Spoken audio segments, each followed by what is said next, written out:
আমি একজন নারী, একজন পাহাড়ি এবং একজন সেনা সদস্য। দেশের প্রতিটি কোণে সম্প্রীতির আলো ছড়িয়ে দিতে আমি সদা প্রস্তুত। নিজের পাহাড়ি জনগোষ্ঠীর কাছে উদাহরণ হতে পেরেছি, এটাই আমার জীবনের সবচেয়ে বড় গর্বের বিষয়। আমার দাদু বাড়ি রাঙ্গামাটি জেলার নানিয়াচর উপজেলার হওয়ার সুবাদে এখন দেখতে পেতাম যে ওখানকার মানসম্মত শিক্ষা প্রতিষ্ঠান নেই বললেই চলে। যাতায়াত ব্যবস্থা খুবই দুর্গম ছিল, যার ফলে বাচ্চারা শিক্ষার আলো থেকে বঞ্চিত ছিল। তবে বর্তমান প্রেক্ষাপটটি পুরোই ভিন্ন। সেনাবাহিনী এবং সরকারের বিভিন্ন উদ্যোগে বিভিন্ন শিক্ষা প্রতিষ্ঠান স্থাপিত হয়েছে এবং যোগাযোগ ব্যবস্থা উন্নয়নের ফলে দুর্গম এলাকার বাচ্চারা সেসব শিক্ষা প্রতিষ্ঠানে এসে পড়াশোনা করার সুযোগ পাচ্ছে।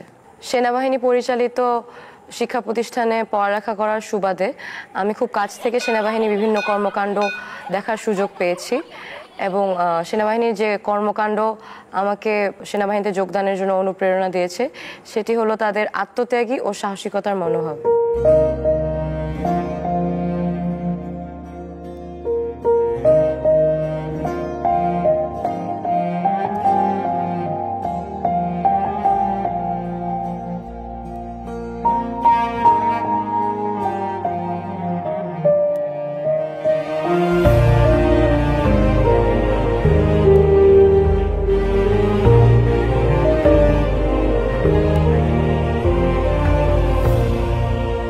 আমি একজন সেনা সদস্য হিসেবে নিজের পাহাড়ি জনগোষ্ঠীর কাছে উদাহরণ হতে পেরেছি, এটাই আমার জীবনের সবচেয়ে বড় গর্বের বিষয়।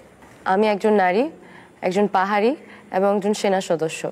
আমি মাতৃভূমির সেবায় নিবেদিত প্রাণ। দেশের প্রতিটি কোণে সম্প্রীতির আলো ছড়িয়ে দিতে আমি সদা প্রস্তুত।